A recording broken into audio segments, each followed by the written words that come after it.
নমস্কার বন্ধুরা, আজ বাড়িতে বানিয়েছিলাম ম্যাঙ্গো চিকেন। গরম দিন দিন বাড়লেও আমরা কিন্তু চিকেন খাওয়াকেও ছেড়ে দিতে পারবো না। তাই আপনারা এইভাবে বাড়িতে কাঁচা আম দিয়ে চিকেন একবার ট্রাই করে দেখুন, অবশ্যই ভালো লাগবে।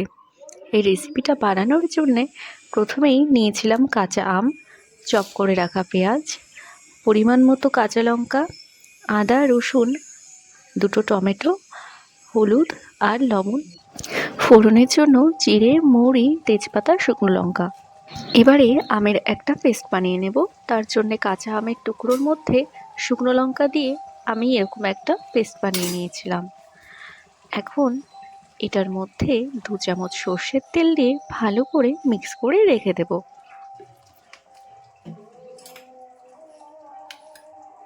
এখন চিকেনটাকে একটু ম্যারিনেট করে নিতে হবে। তার জন্য প্রথমেই সেই কাঁচা আমের পেস্টটা দিয়ে দিলাম। এরপর একে একে দিয়ে দেব আদা রসুনের পেস্ট, কাঁচা লঙ্কার পেস্ট,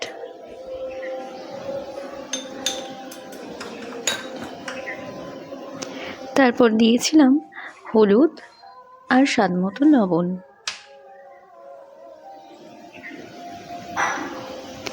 এবারে এটাকে ভালো করে হাত দিয়ে মেখে নিতে হবে। চিকেনটাকে আমি প্রায় 30 মিনিট মতো ম্যারিনেশন করে রেখে দিয়েছিলাম ফ্রিজে। আপনারা চাইলে আরও বেশি সময় রাখতে পারেন। এরপর একটা ফ্রাইং প্যানে সর্ষের তেল গরম করতে দেব।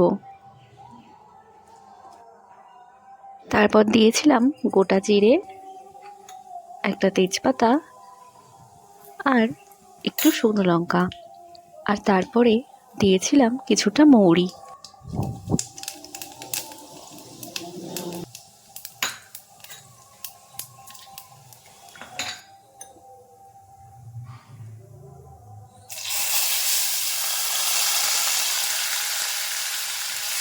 এরপরে দিয়েছিলাম পেঁয়াজ কুচি। পেঁয়াজটিকে গোল্ডেন করে ভেজে নিতে হবে, ঠিক এইভাবে।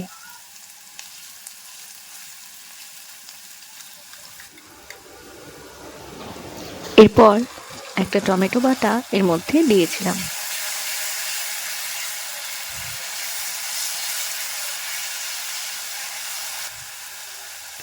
পেঁয়াজ আর টমেটোর থেকে তেল ছেড়ে আসলেই ম্যারিনেটেড চিকেনটা এখানে আমি দিয়েছিলাম। এবার সম্পূর্ণ গ্রেভিটাকে এইভাবে মিক্স করে নেব।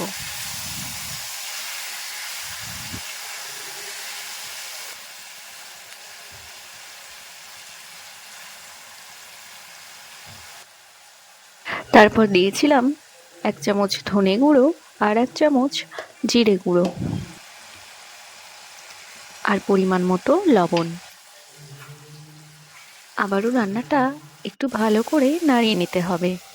তারপর 5 মিনিটের জন্য ঢেকে রাখলাম।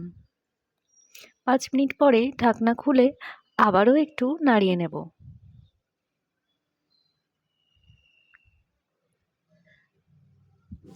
এই রান্নাটি করতে কিন্তু একদম বেশি মশলা লাগে না। আপনারা গরমের দিনে এটাকে একবার অবশ্যই ট্রাই করে দেখবেন। এরপর রান্নায় একটুখানি উষ্ণ জল আমি ব্যবহার করেছিলাম।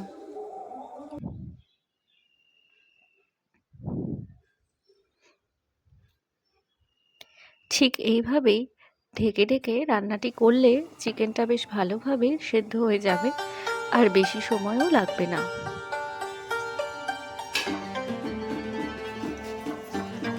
আমার রান্নাটি একদম কমপ্লিট হয়ে গিয়েছে।